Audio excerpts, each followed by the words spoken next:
Hi everyone, welcome to the Hands-on CISO podcast. My name is Adi, and today we'll be talking to Luna Wu, Chief of Staff to the CISO at Alteryx. With a track record of success, she specializes in strategically designing and leading security organizations. Prior to Alteryx, she helped CISO at TikTok establish GSO, Global Security Organization, with over 400 global employees to cover day-to-day security operations.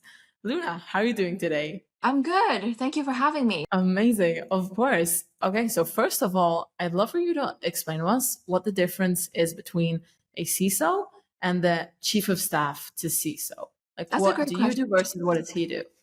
Yeah, so that's a great question because you're probably going to see more and more security organizations having the role of whether if it's deputy CISO or chief of staff. And I have seen organizations that have both positions. And as chief of staff, I basically cover four areas of operations. The first area is anything related to business operations. And simply put, I make sure that people have the right resources to be successful. So a lot of the headcount planning responsibilities or budgeting and making sure that we're staying within the track of the financial health is important for my day-to-day operations. And then my second area of delivery is in providing central PMO support for any critical remediation effort or critical security initiatives and projects. I provide PM support, and I typically have a group of PM folks who report to me, and we work together on those critical deliveries. And then the third area that you're probably going to see a lot of the chief of staff doing is key metrics collection, as well as reporting to not only at the board level, but also at the C-suite level, educating them on the overall security health of the organization, security posture, where the main security risks lie, and with the recommendations as well as that narratives typically are weaved into a budget ask of like what is the right amount of investment in order to reinforce specific security controls. And last but not least, you're probably going to see some overlap between GRC function and chief of staff role when it comes to security awareness and training. So I work closely with the rest of the security functions to make sure that we're aware of any looming risks when it comes to attacks towards our employees, like for instance, phishing or smishing attacks that you observe in the ecosystem, and educate our employees in advance of those risks. And also a lot of the training programs where we have target personas, like for instance, we work closely with the product engineering team to teach them on secure SDLC, or we work with the IT team when it comes to access controls and not to provision over privileged accesses, etc. So typically you're going to see chief of staff covering all of the above functions, but it really varies from team to team. Interesting. And how did you end up in this role? That's a great question because I started my career working in financial services tech enablement. And what I did was I was implementing systems, AI solutions for banking and financial services customers for 10 plus years. And I was reached out by TikTok, and the CISO back then, Roland, called me and he mentioned to me that, hey, I'm looking for a person to help me run the business operations for the global security organization. The person has to be bilingual, and I saw your background in the tech space. Are you interested? And without any hesitance and knowing Roland's reputation in the security field, I said yes. And when you look at the transition, it's sort of natural because I was joking to people that SDLC work is like in the party, and then security work is like cleaning up after the party, where you started, working on those security findings and vulnerabilities in the process of developing the systems. Interesting. And then you just decided that you're going to continue in a security direction? Yeah, so I spent the last 5 years.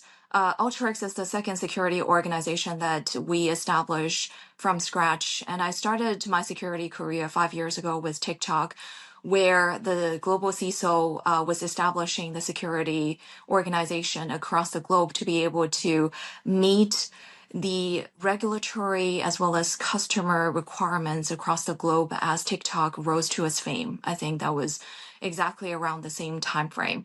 And then I spent 2.5 years working on exactly the same thing at TikTok and moved on to Alteryx and now working for the CISO, Lucas Moody, to establish the security organization, like covering all of the various functions of security.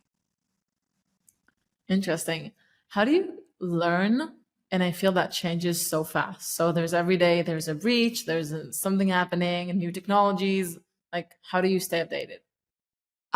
Great question. I think security is the field for people who wants to learn things, like who always has that learner's mindset, because the field changed drastically just within the past couple of decades. Back in the days, I don't think we even have dedicated security functions across a lot of the companies, and CISO's job was basically taken care of by CIO part-time on a part-time basis. A lot of the security functions back in the days roll up to IT. But now you're going to see more and more like dedicated security functions and security organizations. And what I wanted to touch upon is like one is the evolvement of the security field. Like I was telling people, just look back in the days, like the most complicated phishing attempt that you could see was Nigerian prince. And that was just a prevailing, phishing attempt that happened around like early 2000s or starting from late 1990s, where you would receive an email and it's as simple as, hey, you're eligible for inheritance of this large amount of heritage, and all you need to do is just send me some advance fees, right?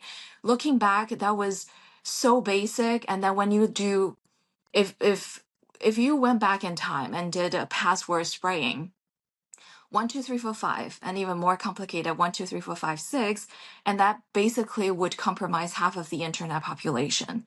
Till now, you're seeing like the hackers are using advanced technologies like deepfake and AI. And like for instance, the podcast data like that the recording today, the data could be used, and then the hackers could actually alter the visual data or the voice data and how I talk and how I write my text, how I write my LinkedIn post, and just create a simulated version of Luna online. And they could send the message to my friends and family and saying, "Sorry, I ran into a medical emergency. Could you send me this amount of money to my bank account?" Right.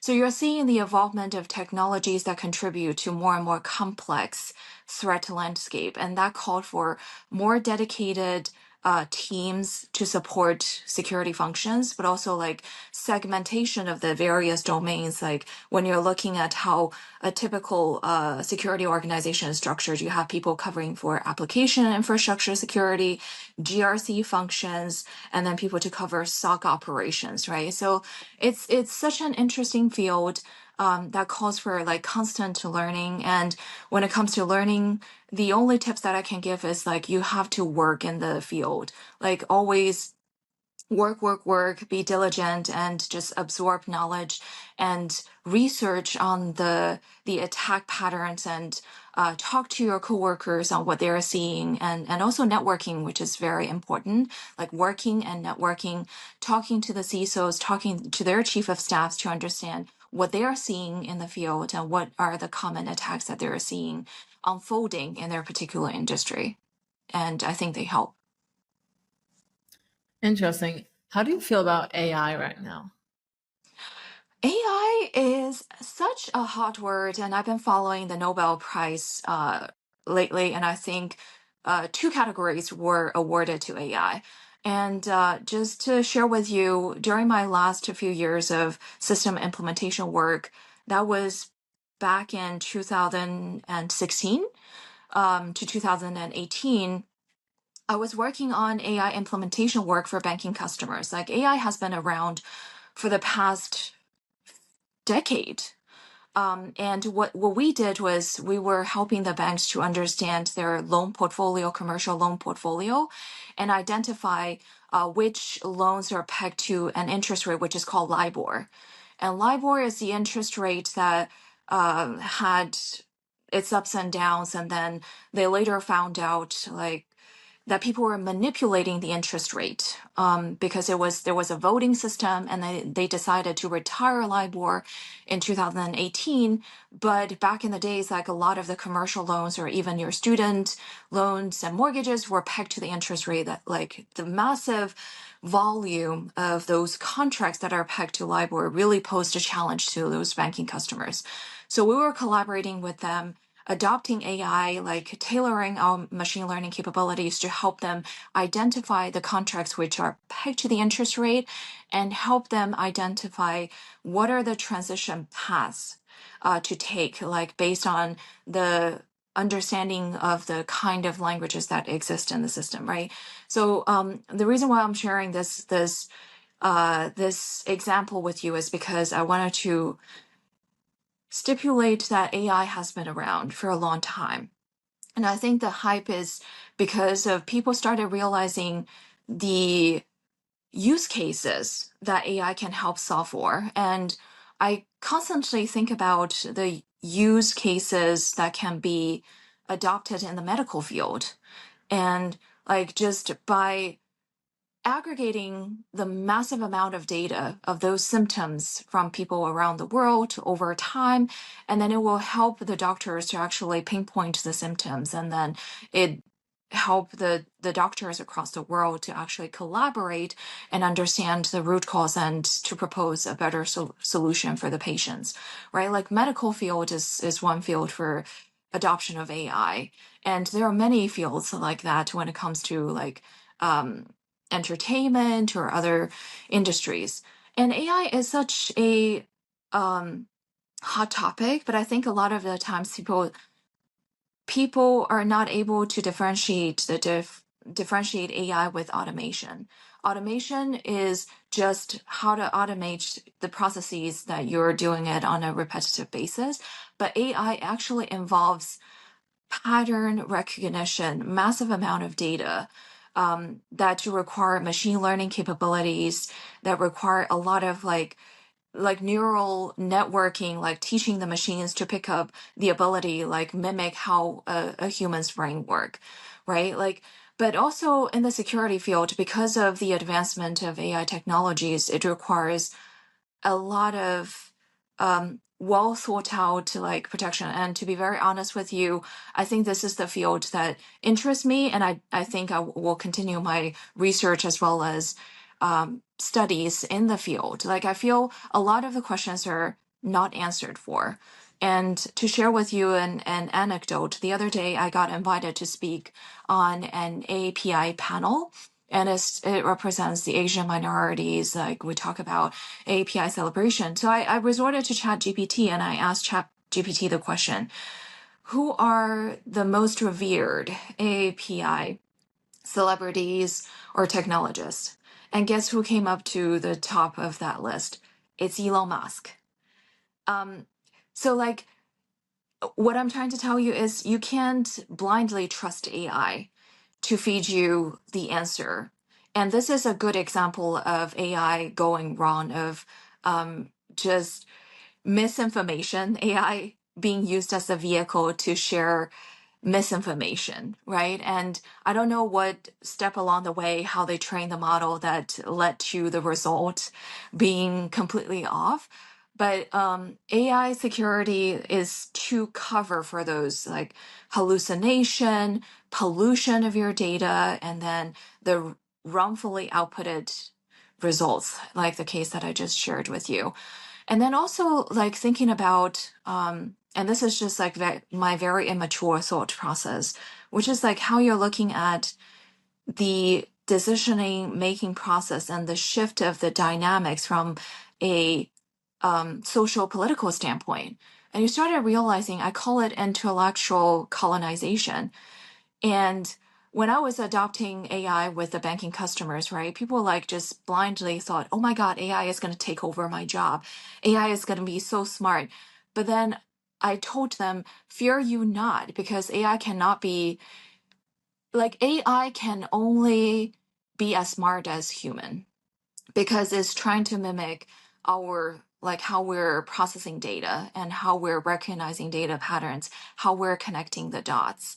But the good thing is like as you're collecting massive amount data, you're basically looking at the maximum level of intelligence that AI algorithms can achieve. It can benefit us, but it can harm us at the same time, like when it comes to intellectual colonization. Then you started looking at the decision-making power solely being aggregated to a group of folks who are like I would describe as more intellectually superior because they basically drive the algorithms, like how things are going to be developed into, right? So it's a very deep topic that requires, I think, years of just like trials and failures and the regulatory as well as the government's catching up and coming up with more advanced and comprehensive AI laws to be able to mitigate that. And also another interesting case study that I wanted to share with the audience is I was watching this documentary, right? In South Korea, they had this AI company. What they did is they collect data points, like what I mentioned to you, the voice data, how people talk, where they pause, like their speech patterns, and then their visuals. And then they collect data points from the deceased ones upon consent from their family members. And one of the use cases that they presented to the audience was like a mom who lost her child and she was seeking closure. She was trying to bid farewell to her daughter to hug her one last time in the virtual setting. So she put on the goggle and was able to actually meet the virtual version of her daughter and hugged her goodbye one last time, right? It was a very touching story. However, when you think about the things that could go wrong within that scenario, it sends chill down your spine, which um, it made me think who ultimately owns the data? Like, who owns the data upon the person's departure from this planet, right? Like the fundamental questions which demand answers for, and I don't think that we're ready to answer those questions just yet. And so the adoption, you're going to see like very similar to social media industry, right? You're starting to see technologies are advancing and then the regulators are trying to catch up. And then you started to see regulations like trying to mature itself. And there is this like continuous improvement cycle of helping us to get to a better state of deployment and well-regulated space. Wow, that's the story you just told now about that thing is crazy.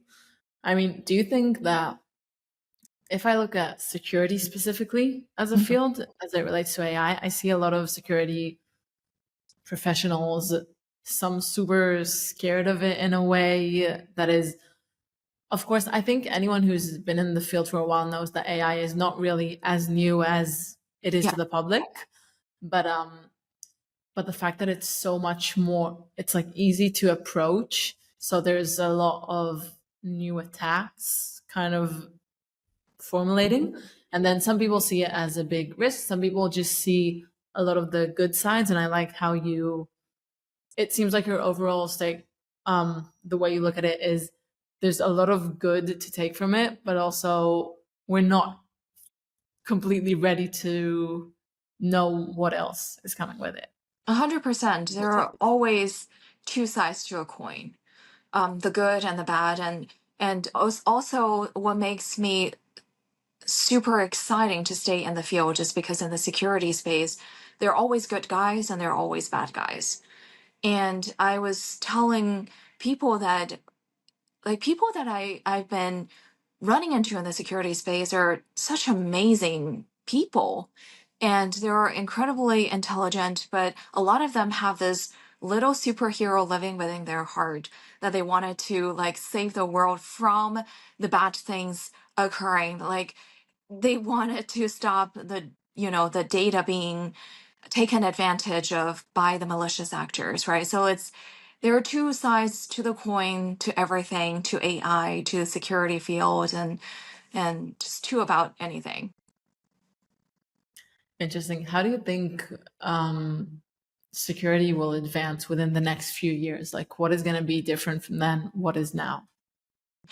I think like you're probably gonna continue see this continuous trend, like more and more complex threat landscape resulted from advancement of technologies.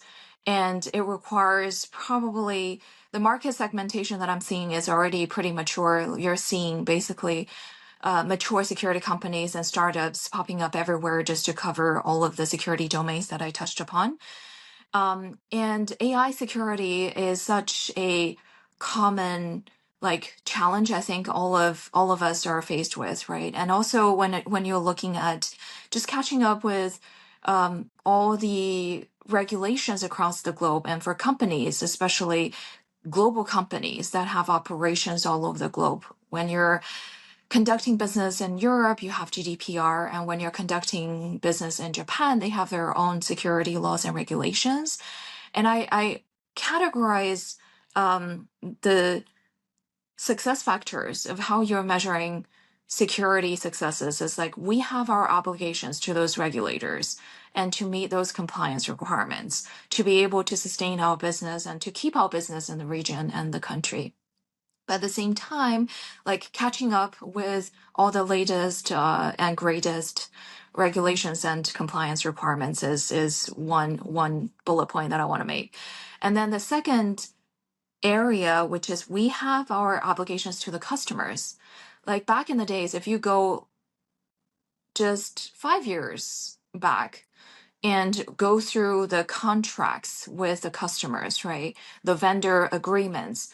And there were not many with stringent security terms and clauses in those contracts. But now you're seeing like lengthy paragraphs documenting the security requirements, like you shall turn around to vulnerabilities within a specific time frame, or security incidents if it impacts any customer data, etc., and business continuity, security awareness.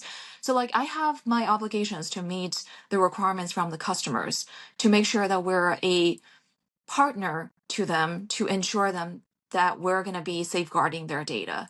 That would be the second like area of how we're measuring the success, right? We have to make sure that the regulators are happy. We're not running into legal situations with like regulators and governments. And then we don't want any lawsuits coming from our customers. But then there is also a third area, which is the most important amongst them all. You're combating those bad guys. Like these are where the true risks are. You're dealing with security incidents of people who are trying to infiltrate into your systems and network all the time. So like, how do you mitigate the true risks? And the true risks are dependent on the industry you're in, the company you're in, the size of the company you're in, and also sometimes it's the publicity of the company can determine, because I worked for both TikTok and Alteryx. Alteryx is an enterprise software company and TikTok is a social media. The kind of threats that go into different companies are so different. And also because TikTok, like you're seeing a lot of the hackers, they're not just financially motivated.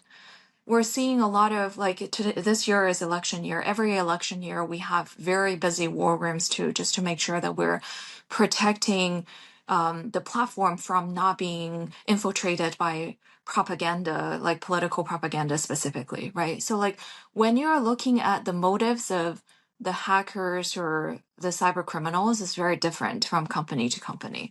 So like in summary, right, you're looking at, I have to make sure that we're meeting those ever evolving regulations. I have to make sure that we're making the customers happy to protect their data and to make sure that we have all of the data governance requirements that they are demanding and security incidents and vulnerability turnaround requirements they are demanding. And then the third area, which is like mitigating the security risks and to make sure that we have the right controls to offset those security risks. Interesting. Would you say that most of your focus and the CISO's focus goes on sort of stopping the bad guys from the outside, or making sure the company employees on the inside know what to do and not to accidentally let anyone in to say? That's it's a great question, and I think I resonate with the topic deeply because I'm responsible for delivering both here at Alteryx and at TikTok security awareness. And a lot of people don't know that 82% of data breaches occur from your employees clicking on that phishing link. So people would think that if you have the most advanced technologies deployed, you're good. But a lot of people ignore the fact that sometimes it's as important to educate your employees on security risks and make sure that they are aware of some of the common attack themes that we're seeing. Like just as I mentioned, right, hackers using deepfake technologies to fish for information like corporate sensitive information. So in that regard, I think like it's important to work together with your employees. And a lot of the times people think of security folks as a group of nerds in their black hoodies, sitting in grandparents or parents' basement and just, that's how we operate. But it's truly not the case because we have to be a business partner for like to enable sales, and we have to be a business partner for the rest of the organization to teach them on the security risks and what are some of the common like phishing attempts that we're seeing, and what is a social engineering attack, right, that we're seeing a lot. Like it could come from just a simple like LinkedIn message, hey, like so and so, here's the URL, click on it. um, so, and when I think about the security awareness, it's not just about checking off a box from a compliance standpoint. And how I think about it is to truly understand your human risks within your enterprise. And when you're just like, think of it in a grid format, a data grid, you have the different columns being the different departments. I call them personas. And personas are not just limited by the departments that they work in, but also it depends on their, let's say, tech savviness or the amount of access that they have. Are they the admin of a critical application, or do they have access to our critical applications? And then at the role level, you're looking at the various security domains of the likeliness of them being the victim of a specific cyber attack. And then if you're developing that grid view and to be able to track over time, you should be able to see like how the security awareness level go up or down in a very specific security domain over time. And that allows me to actually track what are the most risky personas within the organization and where do their weak links lie. Like, should this group of people be educated more on access and controls, like the product engineering side? Or should this group of people, like the sales folks, they lose their laptops a lot? Should they be educated more on how to properly safeguard your physical assets of the company?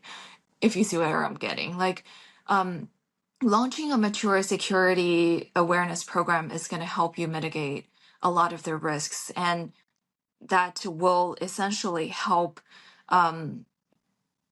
mitigate, those security attacks from occurring in the first place. What do you think is one of the things that's hardest for people who are not in the security field to really deeply understand that security people know? To go back to the last question, right? Just as I mentioned, people think it's all about technology and people think that security operates in silo, but it's truly about the people, and security is a team sport. And every person working in the company owns a piece of it. And I was always telling folks that, it's like a massive puzzle, and every single one of us actually own a piece of it, except for some might actually own a bigger piece of it than others. Like I'm talking about people who have access to the critical applications, or who are the admins, etc., who are handling API keys, etc. So like the people is important, and how to engage your audience and how to engage your internal stakeholders is critical to the success of our mission and vision for the security organization. And also another thing that people don't understand is which caused some challenges as well as tension within a lot of security organizations is like, why do we keep you around? What is the return on investment of security organization? Because we're deemed as the cost center in a lot of cases. And it's one of the challenges that I constantly ask myself, like, how do I address the question of justifying our existence to the right audience? What is the return on investment, right? And I was speaking with a security practitioner, and I really like how he framed it. He said, Luna, you own business operations, right? You should constantly ask yourself two questions. It's almost like a poker game. The first question you should ask yourself is, can you afford not entering the game at all? And then the second question is, if you choose to enter the game, how much can you afford to lose? And I was like, that's so deep and profound, and it makes so much sense. And to translate it in a easy to comprehend way, right? For instance, DDoS attack. Today, if I were to do nothing and I decided not to implement people process technologies and I just sit back, drink my coffee, and just watch everything happen, attacks occur, I do nothing. How much is that going to cost the company? How much is that going to cost the business in the long run? And if I choose to step in and mitigate the risk and implement the technologies, hire the right people, and educate the people on the kind of risks, like how much risk can we mitigate? What is the percentage of probabilities can we actually decrease it down to? And then times the loss, and it basically tells you like how much you should be spending in that particular area. And another example that I want to share with you is like I keep telling people that security is like protecting your house. And I rely on you to tell me where your critical assets are. Where do you put your safes? And then two, if you don't mind, just turn on the light so I can see the stuff. Like this is where all the logins are super important because you need to have visibility into what's actually lurking in your environment. And turning the lights on is just basically our SOC operations where we're consuming all of the alerts and to be able to understand where we're seeing suspicious activities. But I'm not going to implement a $10 worth of jar to protect $5 worth of toothpicks. That wouldn't make any sense, right? But to evaluate on that, which is how much am I protecting and how much am I investing? That is the question which I think a lot of people fail to understand, and it's the most difficult to actually solve for in today's security operations space. That's super interesting. Do you think most companies sort of have that equation figured out? Do you think most of them understand how much they're putting in versus how much they want to be putting in? Uh, in a more of an arts than science way.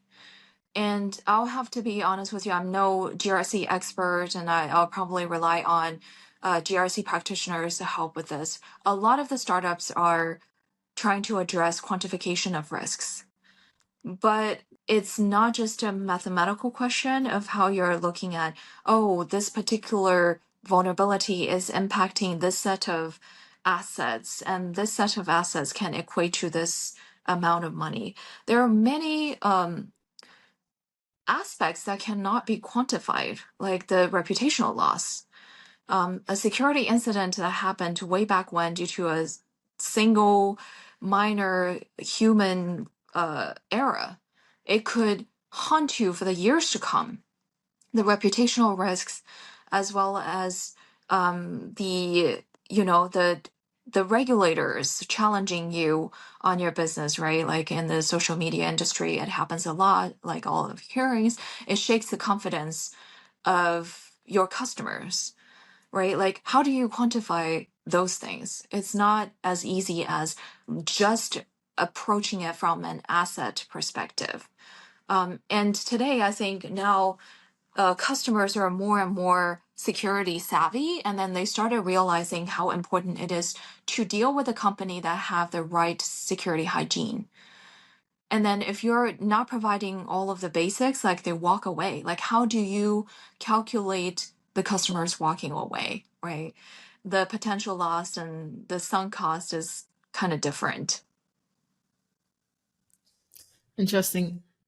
If I go back a little to when we were talking about the employees of the company, Mhm. do you ever feel, or maybe not exactly a bad cop, but are you ever the person to say, we can't do this? Or like, how do you navigate situations where something could be business positive but security negative? Good question. I joke to people that as a security professional, we have to slap people on the face every day, like gently. It's true because just like that, the parent who suffers from paranoia, like myself, who has a 6-year-old at home, right? We're the ones who always tell people not to do things. Don't climb on the table, get down, that Asian parent style.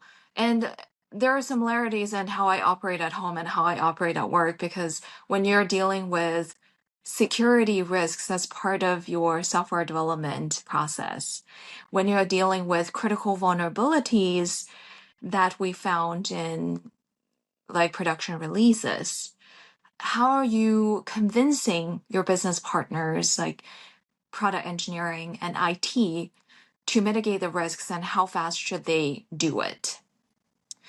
And a lot of the times, our advice clashes with their other parties.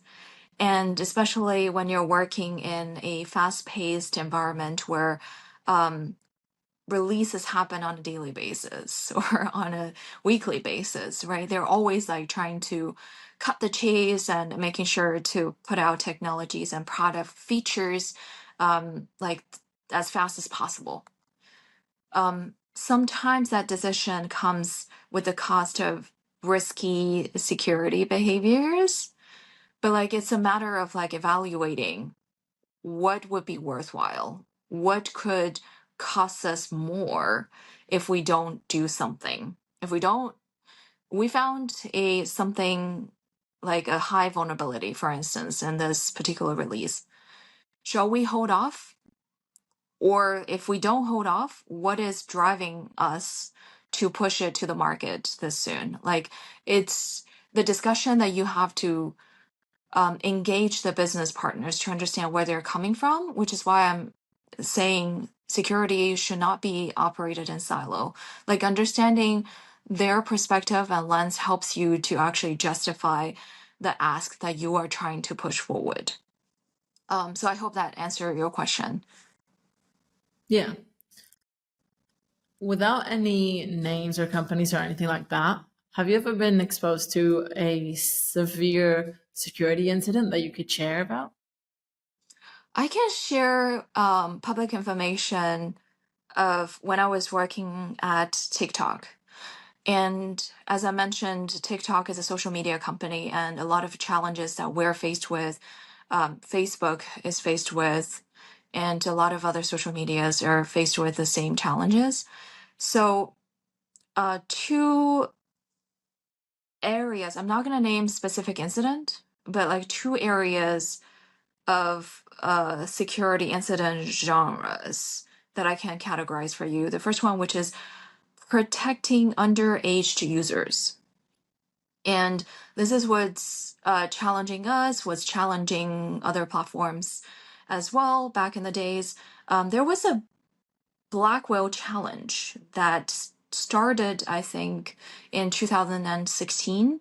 And originally, it was a group of teenagers, and then they gave each other timeline, and it was awful, which led to actually casualties, not only on platform but also off platform. Like they would use social media as the vehicle to commit suicide and broadcast. Um, it was yes, it was a huge challenge back in the days where where we were trying to address, like, establish the war room, trying to work with our TNS, which is the trust and safety groups, and to make sure that we like carefully altered our like monitoring capabilities and to make sure that like we are safeguarding the platform so that it's not being taken advantage of as a vehicle. um and it's heart wrenching and heartbreaking just to see like some of those security incidents that occurred in that particular field, right? Like, and to go back to my point of like security professionals is a space where I feel you have to have the right morals. You have to you have to have the mindset of really protecting the people to be able to do the job right and to take the job seriously, because like in the example that I shared with you, it actually is a matter of life or death. And then kudos to the security professionals in the medical field.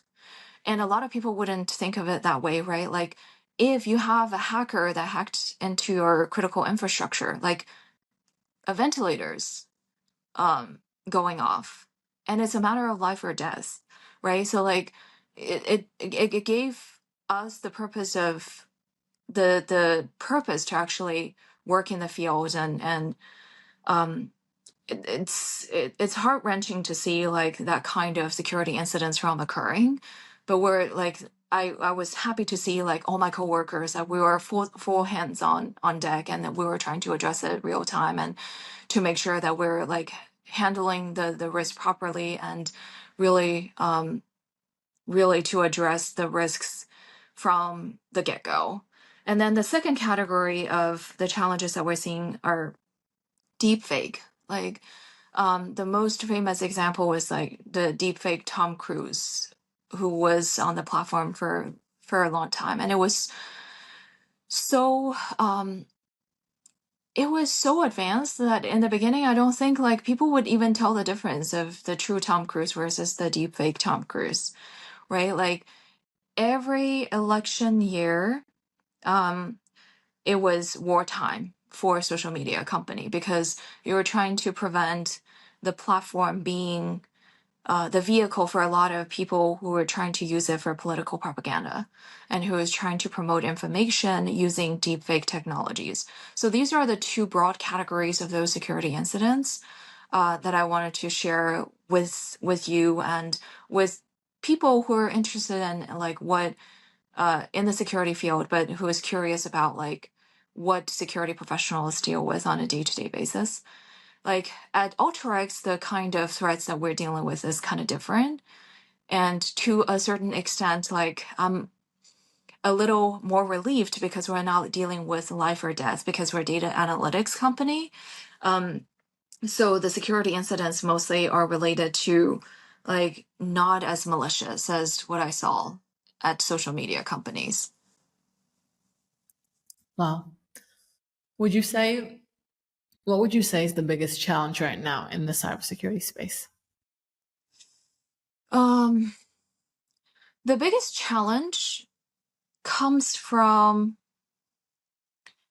the, I would say, the immaturity of the regulations, immaturity of regulations, I think is one of the things that I've been thinking about a lot. And to elaborate on that, I did some research before our podcast, and I was trying to understand what is the percentage rate of um, prosecution for cyber crime committed, confirmed.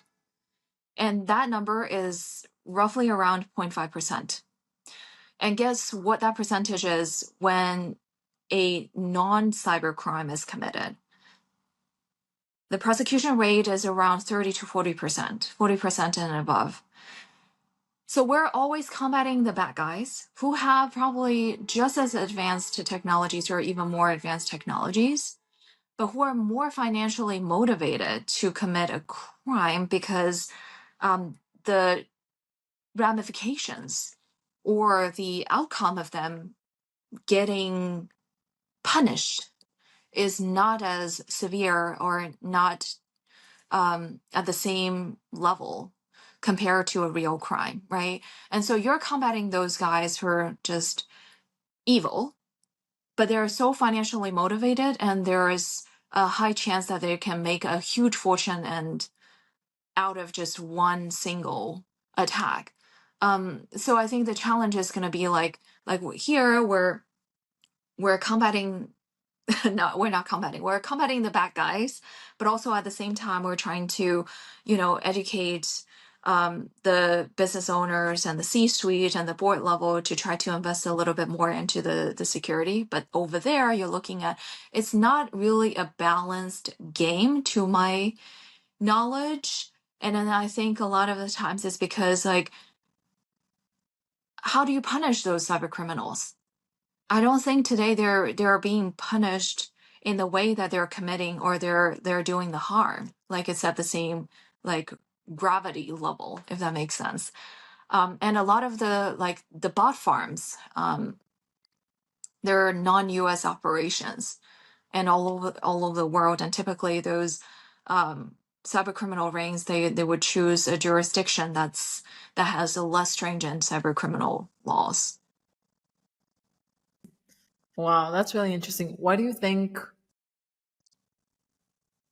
they are caught in such low percentages? Is it Because lack of effort, or is it just really actually much harder? it's much harder to catch the cyber criminals. And also I think like as the regulators, like this catching game, like trying to figure out what's going on within the space and then trying to actually understand what the kind of crimes and the cost of catching those crimes and prosecute those criminals, like it's going to take years. Like you're looking at advancement of technologies, but also you're looking at like our jurisdiction systems trying to catch up and to make sure that we're actually punishing the bad guys, and instead of just like leaving the good guys doing his or her job. Interesting. What is one blind spot you think that other CISOs are not necessarily paying enough attention to? The blind spot, I think I touched upon enough, which is the human risk, right? I cited the 82% of the data breaches came from human error. It could be as simple as a person, one of your employees just clicking on the phishing link. So like really paying attention to engaging your employees and adopting a mature security awareness program. And I work with a lot of the startups nowadays, and some of them are in the security awareness space where they're thinking along the line of not just launching the security awareness program as compliance requirement, but truly mitigating the human risks within the company. And I think that would be one observation or one advice that I could share with the rest of the security professionals. Interesting. We're sort of out of time, but do you have time for a couple more questions? Yeah, sure. Perfect. So, what would be your advice to someone who's trying to get into cybersecurity or maybe even advance to a more leadership role? I would say don't be intimidated. And I truly mean it, because my educational background has nothing to do with technology, and my previous professional background had nothing to do with cybersecurity. There is overlap when it comes to SDLC and security. But my educational background was in translation, interpreting, and by the way, English is my third language. So I was trained to become a translator, Mandarin, Chinese, English translator. And I dreamed to become a diplomat. So I always had this like building the communication bridge and to save the world, like that little hero living in my heart. And I studied public policy here in the United States, came here to pursue my master's degree. But then I fell in love with implementing systems, and then I fell in love with security, doing security work. And um, if you're not a programmer, it's okay if you didn't study computer science, because just as I mentioned, I think this field is for people who have that little hero living in their heart and who is a fast learner and who always wants to figure out what's going on and who wants to pick up new knowledge and new technologies. And it requires a varieties of the skill sets to join for us to combat the bad guys. It's not just about you can program or you can run a security application. It requires a variety of the skill sets, and it requires people who can connect the dots and who actually recognize data patterns of why people attack, to truly understand the human psychology behind the attack patterns, right? And cybersecurity field is so fascinating, not because of other factors, but also one factor is it's a mix of science and art, and you have to understand why people attack, and there is a human psychology uh, element that goes into the equation of trying to understand how to better protect your ecosystem and the people. So don't be intimidated by the field. Give it a try and understand how things in security world work. And if you're interested, like pursue it, study with some courses, certifications, join the networking events, and see if this is the right field for you. Amazing. So, two final questions. One, is there anything that keeps you up at night as sort of CISO? Things that keep me up at night, well, thanks to melatonin, I've been sleeping pretty well.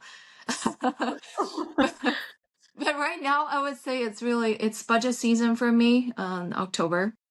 So it's really like putting together the narrative and try to understand where the true risks lie and to be able to help the team to get the right resources, like to get the right investment in the right place.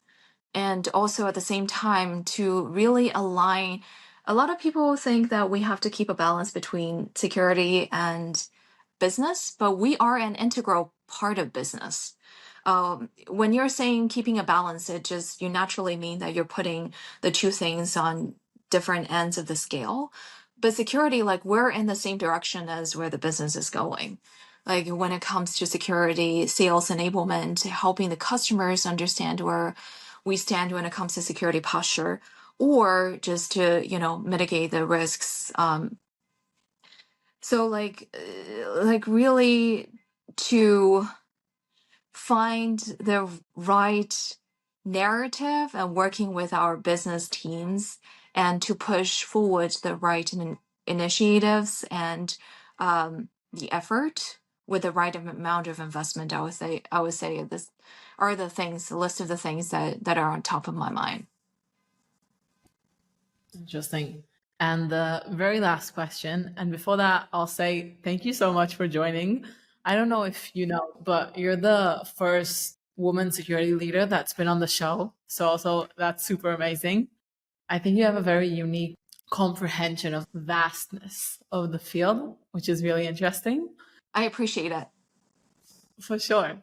I really enjoyed this conversation. What is the thing that excites you about cybersecurity? Like, why? Why? It's a stressful field. It's like a lot of things happen. What makes you like, wow, I want to do this? You know, I to go back to your observation of the fact that cybersecurity today is still a male dominant field. Because I think people has this misinterpretation of cybersecurity equals programming, equals computer science, equals um, just technology. But I think female, we have a natural advantage in the cybersecurity space because we are naturally good at multitasking. I am a mom, I'm a full-time mom, and I'm a full-time cybersecurity practitioner. Like in the field, you're always met with challenges, problems, fire drills everywhere that requires that like juggling skills, trying to identify what is actually important It's very similar, like when I look at how I run the household versus how I run the cybersecurity department, there are similarities. Like it's always about like staying calm, trying to figure out what is the most critical priority and just tackle it head on. Just get things done, that execution mindset, which I think is a lot of people ignore the fact that it's not just about like configuring the right technologies or mitigating the like or implementing the security controls to mitigate the risks. It's also about that people element that I touched upon, security awareness. It's about like PMing, right? Like a security field also calls for a lot of great PMs to help the team stay focused and to be able to meet the timeline when it comes to remediation of those regulatory and compliance requirements. So I think like I encourage more females actually explore this field and see if this is the right field for you. But I think like we definitely have some natural advantage in that. Amazing. Thank you so much for joining today, Luna. No, thank you so much, Addie, for having me today.